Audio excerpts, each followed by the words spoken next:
Hello students, this is your course on content marketing. In this video on promoting content, we are going to talk about identifying and collaborating with influencers for content promotion.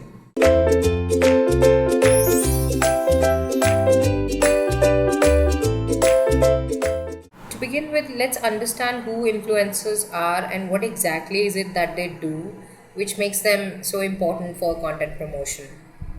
Influencers are people who have a large audience following on social media platforms, especially in this context where we're talking about content promotion. They talk about their experiences, opinions, and recommendations on their social media accounts or blogs, and therefore are seen as a source of entertainment, a source of advice, a source of passionate ranting at times, but ultimately a source of information which is impartial, which is fair, which is honest, which is entertaining and educating. And therefore, a lot of people listen to what they have to say. A lot of people connect with that and find it relatable and relevant. And a lot of people give a lot of weightage to what these people have to say, and this makes them really great partners for promoting content that your content marketing team has published. Now these could be industry experts, they could be the top brains, top minds in the industry, in the domain in which you have produced content, and therefore they are the people who have been providing value to their audience for a long time and are seen as established authority. These could also be activists or enthusiasts in a particular domain or in a particular niche, and have therefore developed a knack of researching a lot about what's happening in the industry and providing well thought out content to their followers already. And if they land up partnering with you, collaborating with you, or mentioning your content, mentioning your website, your blogs, your videos in a positive manner, or even use them as an example, it can mean a huge value add and huge traffic and engagement and interest in your content almost instantly. Social media influencers can also be celebrities, they can also be bloggers or YouTube users who have amassed a great following. While for celebrities, this following could be upward of million, 10 million users. For bloggers and YouTube users, also it could be upward of 100,000 plus users, which means big opportunity exists in the very niche target audiences that these people have created and attracted and amassed for their brand of content. And if a synergy can be found, if a connection can be found in what they have to say and what your content is saying, then it can give a dynamic boost to your content in terms of customer engagement, customer interest. Now, influencers are not just able to give information and education to their customers. For a specific industry, they have a big voice, which is heard by target customers and accepted as a fair and neutral assessment of all brands and all the players which are there in the industry. And that is because these people are not seen as brand ambassadors. These people are seen as everyday folks who are using the same brands which their followers are using. And it is evident, it is assumed that they don't have any vested interest in recommending a particular brand, other than the fact that they want to help the users, their readers, their followers, and help them derive the same value which they manage to. Not only do influencers generate traffic and conversions for promoted content, they also create customers who are more likely to review the brand post purchase. Meaning that any influenced customer who is coming to your blog or your website or your social media platform, consuming your content because they were inspired to do it through an influencer, they are more engaged in the entire process of exploring, finding, and consuming your content, and therefore they don't see it as something which was pushed on them through promotion. They are already entering into this process with a positive mindset, and therefore are more likely to voice their opinion, which generally turn out to be positive in nature, and they are more likely to leave positive reviews, testimonials, and even generate word of mouth. And this is a word map of how influenced customers generate reviews and testimonials. And as you can see, there is about a 50%, 55% total customer population, influenced customer population, that leaves behind reviews which could further be used by companies to develop new content, or at least understand where and how their content is performing. So it's definitely something to be kept in mind when considering influencers as a channel for content promotion. Now, using influencers for content promotion is a little bit tricky. It is not something that you can do as an afterthought. It is not something that you can do after you have published your content, and it cannot be random and sudden. It has to be part of your overall content marketing strategy. Influencers can be identified through brand's own website and social media accounts, because they are generally the most engaged users. They bother to leave comments, and they bother to make suggestions also, and participate in two-way communication if ever you set up. And they can be identified using various third-party platforms also. They can then promote brands' existing content through mentions and inbound links. Many times they do it of their own accord also. You don't need to even ask them to do it, you don't need to pay them to do it. They can do it on their own if your brand and your content has that kind of power. But if it doesn't, then you can collaborate with these influencers to create sponsored content.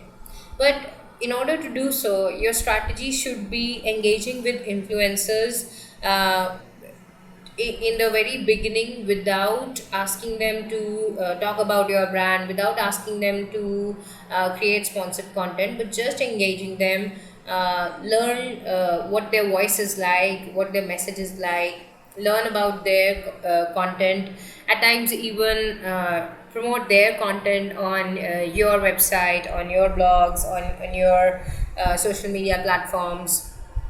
And this has to happen before you need them. Otherwise, if you're only reaching out to them when you want a particular piece of content to be promoted, then you're actually looking at disaster. They're either not going to want to do it, or they're going to want to be paid a high amount for it. So they promote their stuff.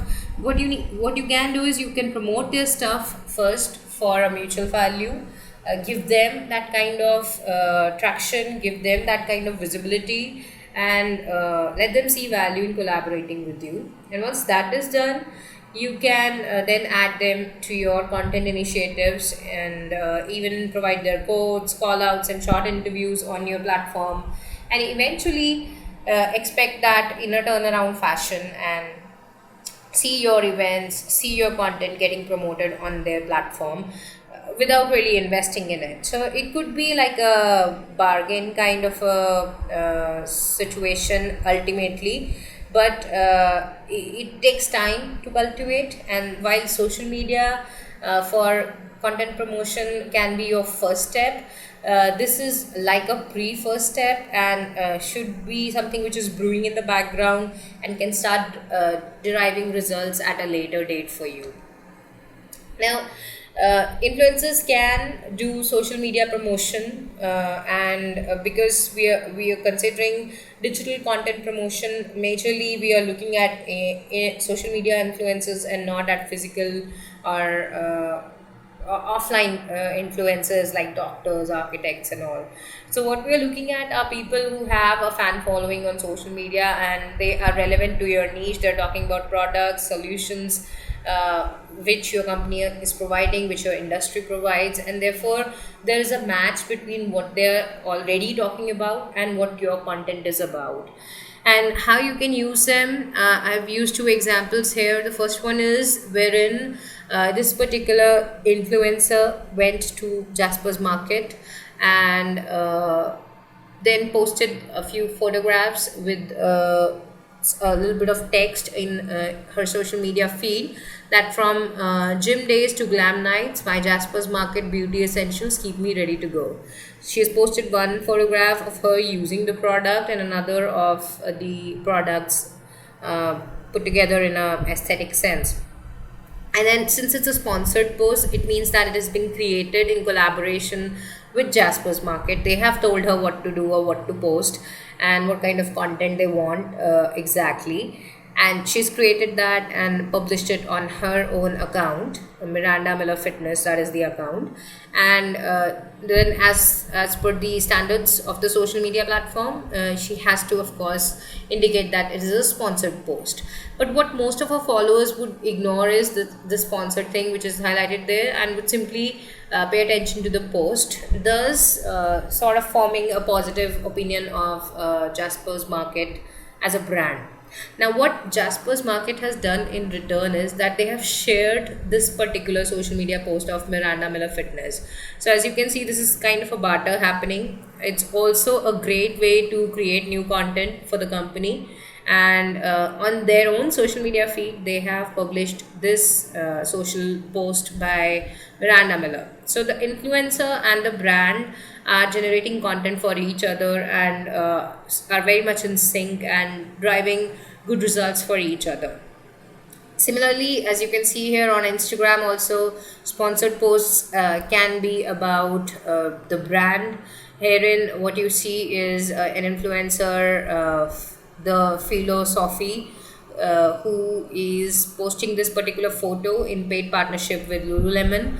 The idea is that she is wearing the product of Lululemon, and anyone who's following her, and if she is a fashion icon, would definitely form a strong positive impression of Lululemon as a brand, and can of course be motivated to check out the brand also by simply clicking on the name of the brand. What Lululemon can also do is, and once again, repurpose this particular influencer's post on their own page.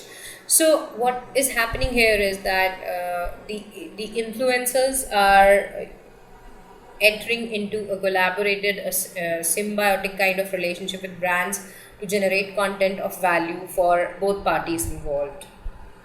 Now, there are various platforms available which you can use to identify and collaborate with influencers. The starting point for identifying influencers should always be your own social media accounts and your website, where you can find out who are the most responsive and engaged users, and then investigate whether they have any kind of voice in the market, whether they are experts, whether they are also enjoying some kind of influence in the market, and try to reach out to them and collaborate with them. If that is not happening for you, and if you are really trying to figure out who are the strongest voices in your particular domain or niche, then you can start with some platforms like the one that I mentioned here. So this particular platform helps you to promote your content to influencers. So this is called Curio. It is a platform which have real people who share your blogs, videos, podcasts, and infographics on social media, and you can get hundreds of shares, mention, and clicks to your content almost immediately. And what you can do is you can just simply log in, create an account, sign up, and find out influencers who are best suited for your niche and start collaborating with them. Similarly, there is this influencer marketplace called Empire Cred, where again you can have a barter kind of arrangement. You can promote the influencers' content; they can promote your content. You can trade with them in a special type of currency which they have, which you as a brand can also have, and the influencers can also have, and trading can happen. So it's again a mutual gain kind of a universe created for both influencers as well as brands, that want their content to be promoted through influencers. So that's about using influencers for content promotion. Next up, we'll talk about identifying industry and niche specific forums for promoting content. Until then, thank you.